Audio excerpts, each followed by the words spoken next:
ஒரு ஊர்ல ஒரு ராஜா இருந்தாரு. அந்த ராஜாவுக்கு ஒரு மகளும் இருந்தா. அந்த ராஜாவோட மகளுக்கு, இளவரசிக்கு ஒரே ஒரு பிரச்சனை.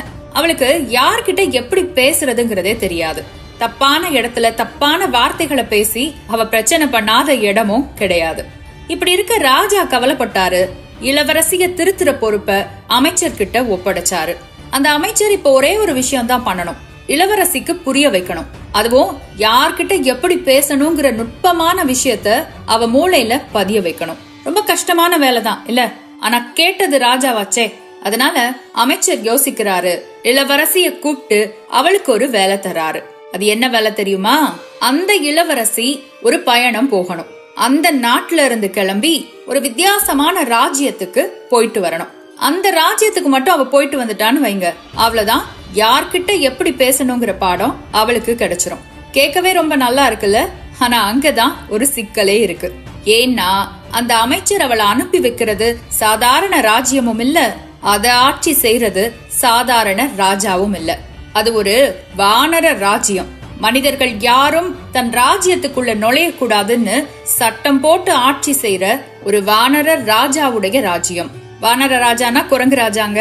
அப்படி ஒரு குரங்கு ஆட்சி செய்த குரங்குகள் வாழக்கூடிய ராஜ்யத்துக்கு தான் இளவரசிய அனுப்பி வச்சாரு அமைச்சர். இப்போ பயணம் தொடங்கியாச்சு. இளவரசி பல்லக்குல ஏறியாச்சு. வானர ராஜ்யத்தின் நுழைவு வாயில்ல பல்லக்கு தூக்கிகள் அவளை இறக்கியும் விட்டாச்சு. இனி அங்க நுழைஞ்சிட்டு வெளியே வர வேண்டியதுதான் பாக்கி. சரி, இது என்ன பெரிய விஷயம், சாதாரணமா பண்ணிடலான்னு சந்தோஷமா இறங்கி போனா இளவரசி. அங்க போய் பார்த்தா அந்த ராஜ்யம் அவ்வளோ அழகா இருந்துச்சு. மனுஷங்க வாழ்ற இடம் கூட அப்படி இருக்காது. குரங்குகள் வாழ்ற இடம் அவ்வளோ சுத்தமா, குரங்குகள் அவ்வளோ ஒழுக்கமா, மனுஷங்களுக்கே முன்மாதிரி மாதிரி இருந்துச்சு அந்த ராஜ்யம். இதையெல்லாம் பார்த்து புல்லரிச்சு போய் நின்னா இளவரசி. அந்த சமயத்துல யார் அங்க வர்றா? ஒரு வானர காவலன் அங்க வர்றான். இளவரசிய பாக்குறான், கோவப்படுறான். அந்த நாட்டுலதான் மனுஷங்க யாரும் உள்ள நுழைய கூடாது, அதனால அவளை புடிச்சு விலங்கு மாட்டி இழுத்துட்டு போறான். இப்படியாக வானர காவலனால் அழைத்து போகப்படுற இளவரசி யார் முன்னாடி போய் நிக்கிறா பாருங்க? அந்த நாட்டோட ராஜா முன்னாடி போய் நிக்கிறா. அந்த வானர ராஜாவை பாருங்க, சிம்மாசனத்துல இருக்காரு. இளவரசிய பாக்குறாரு. செங்கோலை எடுத்து தரையில 2 தட்டு தட்டி கம்பீரமா அவளை விசாரிக்கிறாரு. யார்மா நீ? எதுக்கு இங்க வந்த? வெளிநாட்டு ஒற்றனா? என் நாட்டுக்கு எதிரா திட்டமா? ஆடி போனா இளவரசி பதட்டத்தோட நடந்த எல்லாத்தையும் விளக்கமா சொன்னா ராஜா கிட்ட. வானர ராஜாவுக்கு மனசு இறங்குச்சு. இளவரசியோட பேச்சுல உண்மை இருக்கிறதா தோணுச்சு. அவர் அவளை விடுவிக்கலான்னு முடிவு செஞ்சாரு. ஆனா விடுவிக்கிறதுக்கு முன்னாடி அந்த இளவரசி அந்த வானர ராஜாவோட நாட்டை பத்தி ஏதாவது 4 வார்த்தை நல்லதா பேசணும். தப்பா எதுவும் பேசக்கூடாது, தாஜா பண்ணி பொய் சொல்லக்கூடாது. ஆனா 4 வார்த்தை நல்லதா பேசணும். சாதாரண நிபந்தனை தான். பேசிட்டா இளவரசி வெளியே போயிடலாம். ஆனா நம்ம இளவரசி தான் எப்படி பேசுவான்னு தெரியுமில்ல. வாயை திறந்தா ராஜா கிட்ட சொன்னா, ராஜா, நீங்க குரங்கா இருந்தா கூட இந்த நாட்டை ரொம்ப நல்லா ஆட்சி செய்றீங்க. உங்க நாட்டுல இருக்கிறவங்களும் குரங்கா இருந்தா கூட நல்ல குரங்கா இருக்காங்க. இது மாதிரி ஒரு ராஜ்யத்தை நாம் பார்த்ததே இல்ல அப்படின்னு. வானர ராஜாவுக்கு வந்ததே கோவம். நேரா அவளை பிடிச்சாரு. சிறைச்சாலைக்கு அனுப்பி அடைச்சு வச்சாரு. என்னை இழிவுபடுத்தின உனக்கு, என் மக்களை இழிவுபடுத்தின உனக்கு விடுதலையே கிடையாதுன்னு சொல்லி அந்த இடத்துல இருந்து கிளம்பி போனாரு. இளவரசிக்கு ஒண்ணுமே புரியல. என்னடா இது, நம்ம உண்மையை தானே சொன்னோம், அதுவும் நல்லதா தானே சொன்னோம். இந்த நாடு நல்ல நாடு, இந்த குரங்குகள் எல்லாம் நல்ல குரங்குகள்னு தானே சொன்னோம். அதுக்கு ஏன் இந்த ராஜாவுக்கு இப்படி கோபம் வருதுன்னு மனசுல நினைச்சுக்கிட்டா.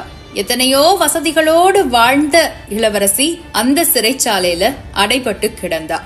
ஒவ்வொரு வாரத்துடைய முடிவுலையும் அந்த சிறைச்சாலைக்கு வந்து இளவரசிய பாப்பாரு வானர ராஜா. அப்படி அவர் பார்க்கும் போதெல்லாம் ஒன்னே ஒண்ணுதான் சொல்லுவா இளவரசி. நான் உண்மையை தானே சொன்னேன், ஏன் உங்களுக்கு பொறுக்கல? என் முகத்தை பார்த்தும் கூட இரக்கம் ஏன் பிறக்கல? என்னதான் ஆளுங்க நீங்கன்னு. இத தவிர வேற எதுவுமே அவ வாயில இருந்து வராது. நாட்கள் கடந்து போச்சு. இளவரசிய அந்த ராஜ்யத்துக்கு அனுப்புன அமைச்சருக்கோ பதற்றம் அதிகமாச்சு. இதுக்கு மேல இப்படியே விட்டா சரி வராதுன்னு அவர் நினைச்சாரு. தானும் கிளம்பி அந்த ராஜ்யத்துக்கு போனாரு. அவருக்கும் அதே கதை தாங்க.